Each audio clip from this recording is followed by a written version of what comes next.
છોટાઉદેપુર જિલ્લાના પાવી જેતપુર ખાતે સામૂહિક આરોગ્ય કેન્દ્ર પર કુટુંબ કલ્યાણ કેન્દ્રના ઓપરેશનમાં મહિલાઓની હાલત કફોડી બની। મહિલાઓને હોસ્પિટલના ફર્શ પર સુવા મજબૂર થવું પડ્યું, જ્યારે ઓપરેશન બાદ સ્ટ્રેચરના બદલે ચાલતા લઈ જવાતા મહિલાઓની હાલત ગંભીર બની જવા પામી હતી। સરકાર દ્વારા કુટુંબ કલ્યાણના ઓપરેશન માટે મસ્ત મોટી જાહેરાતો કરવામાં આવે છે અને આદિવાસી મહિલાઓને આ બાબતની સમજણ પણ આપવામાં આવે છે, પણ જ્યાં હોસ્પિટલમાં આવી મહિલાઓ આવે છે ત્યારે આ મહિલાઓની હાલત શું થાય છે તેનો પુરાવો જુઓ આવી જેતપુર ખાતે આવેલ સામૂહિક આરોગ્ય કેન્દ્રની વ્યવસ્થા। પાવી જેતપુર ખાતે થનાર કુટુંબ નિયોજનના ઓપરેશન કરવા માટે આસપાસમાં NPS વર્કર, આશા વર્કરના લોકો ગામે ગામથી મહિલાઓને સમજાવ્યા હતા, જેને લઈ આજ રોજ આવી પાવી જેતપુર ખાતે ઓપરેશન માટેની તૈયારી કરવામાં આવી હતી, પણ આયોજનમાં મોટામાં મોટી ખામી જોવા મળી હતી। 34 જેટલી મહિલાઓ ઓપરેશન કરાવવા માટે આજરોજ આવી બપોર પછી ઓપરેશન કરવાની શરૂઆત કરવામાં આવી। લગભગ 24 જેટલી મહિલાઓના ઓપરેશન કરવામાં આવ્યા હતા, પણ આ વ્યવસ્થામાં તેરને લઈ જાગૃત નાગરિકે મીડિયાને જાણ કરી કે અહીં મહિલાઓને ઓપરેશન કરી ચાલતા લઈ જવાય છે અને મહિલાઓને નીચે સુવડાવાય છે। મહિલાઓ કણસી રહી છે, પણ તેમને જોનાર કોઈ નથી, જેને લઈ મીડિયાના કર્મીઓ ત્યાં પહોંચતા ડોક્ટર ત્યાંથી જતા રહ્યા હતા। હવે પરિસ્થિતિ એવી ઊભી થવા પામી છે કે 10 મહિલાઓ કે જેમણે ઓપરેશન માટે ઇન્જેક્શન પણ આપી દેવામાં આવ્યા છે, તે મહિલાઓ ઓપરેશન માટે રાહ જોતી રહી, પણ ડોક્ટર ન આવ્યા। છેલ્લે BSO સાહેબ આવી જતા તેમણે ઓપરેશન નહીં થાય તેમ જણાવ્યું હતું, જેને લઈ આવી મહિલાઓ તેમના ઘરે પરત જવા મજબૂર થઈ હતી। તેમને શું કારણો પરત કરાઈ રહ્યા છે તેને ખબર ન હતી। બોલાયા હતા? હા, બોલાયા હતા। હા, અને પછી ના પાડી। હવે કેમ પરત જાવ છો? શું કારણ બતાવ્યું એમને? ગાડી में બેહાડા, ગાડી में ખબર કીધું એટલે આ અમને ખબર પડે સાહેબ, ગાડી में બેહાડા એટલે ઓપરેશન નહીં થાય એવું કહ્યું? હા, એવું કશું કીધું, ગાડી દો એ ખાન ગાડી બેસાડી દો, અમે કીધું અમે બેસી ગયા ગાડી। કેટલા જણ છે આમાં તમારે? અમારે 3 જણના નથી થયા ને 1 જણનો થયેલું છે। અચ્છા, કોઈ કારણ ના બતાવ્યું કેમ નહીં થાય એવું? કારણ ના બતાવ્યું? નહીં બતાવ્યું। હા, શું કારણ તે મને ખબર।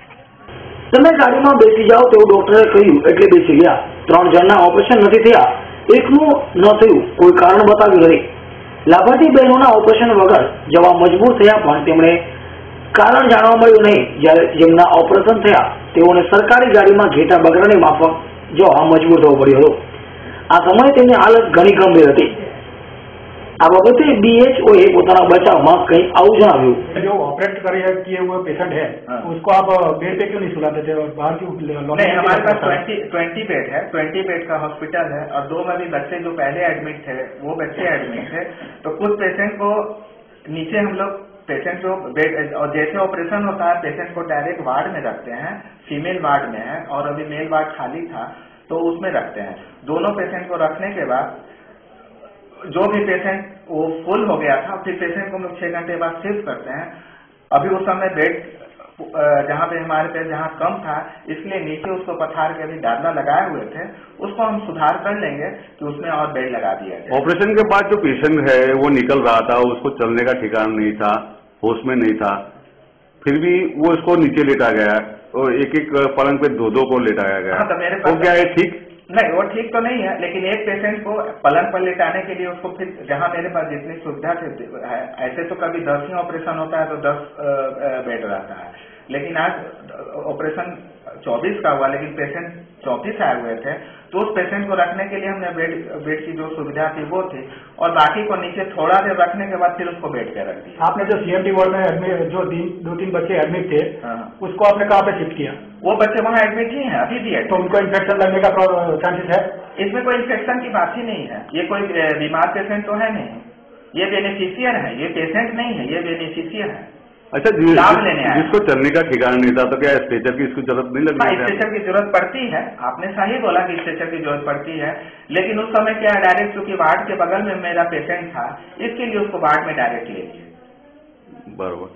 कितना पेशेंट ऐसा भी है कि जो चलते चलते मतलब बैठ जाता है, वॉमिटिंग कर रहा था, तो क्या इसको रिटर्न हॉस्पिटल में एडमिट नहीं किया? एडमिट किया हुआ, अभी पेशेंट एडमिट नहीं, वो 6 घंटे पेशेंट को हमारी नजरों के सामने वो गाड़ी में बिठा के इसको भेज दिया गया। आपका क्या डॉक्टर की फर्ज नहीं थी कि इसको वापस बुला के ना एडमिट कर सकते? नहीं, आपका कहना सही है, वो जो दो पेशेंट थे वो डबल सिजेरियन वाले पेशेंट थे। उसको क्या कर अंदर, उसको तो पहले यहाँ से हम लोग तैयार किए, लेकिन उसको चूंकि फॉर्टविन और फेनर्गन इंजेक्शन दिया जाता है, उससे गुजराती में आप लोग जो बात करते हैं गेंद चढ़ता है, सिडेशन आती है।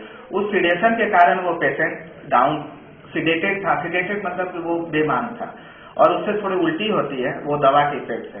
बाकी अपने तरफ से उसमें कहीं कोई प्रॉब्लम नहीं है। अच्छा, एक बात ऐसी बनी कि जो वो पेशेंट की तबीयत ठीक नहीं थी, वो आपका जो नर्स वो साथ में लेकर चल रही थी, कैमरे को देख के वो उसको छोड़ के चली गई, वो क्या ठीक था?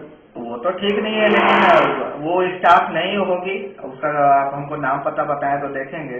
इसलिए बहुत लोग जो अभी सर्विस में, कुछ हमारे पास अभी नए मलेरिया वर्कर और स्टाफ नर्स जिसका भी दिवाली के बाद मतलब 15 या 20 दिन का सर्विस हुआ है, तो उन लोगों को तो थोड़ा जॉब का पता नहीं कि कैसे हैं। और आप लोग प्रेस वाले से वो लोग थोड़ा कुछ उसको प्रॉब्लम लगा होगा इसके लिए। ऐसे तो जो सीनियर सिस्टम या कोई ऐसे तो एक रिपोर्टर को ऐसा बोला कि जो प्रेस वाले आए हैं तो हम ऑपरेशन नहीं करेंगे, डॉक्टर भाग गया, ऑपरेशन नहीं किया। ये बात नहीं, ऑपरेशन तो इतना हुआ ना मेरे पास, जो टारगेट था उतना तो ऑपरेशन हुआ, जो बाकी रह गया उसको रिजेक्ट करके उसको घर भेज रहे हैं जो पेशेंट का ऑपरेशन। ओके आप 20 बेडની વ્યવસ્થા છે, જેને ऑपरेशन होता है वैसे वार्ड में 10 थे।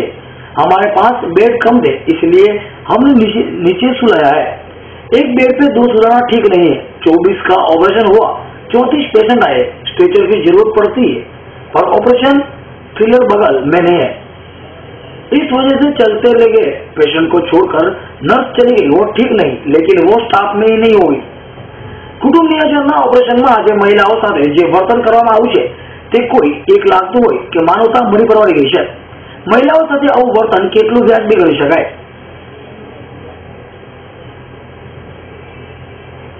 Haresh Valia, S9 news, Jetpur.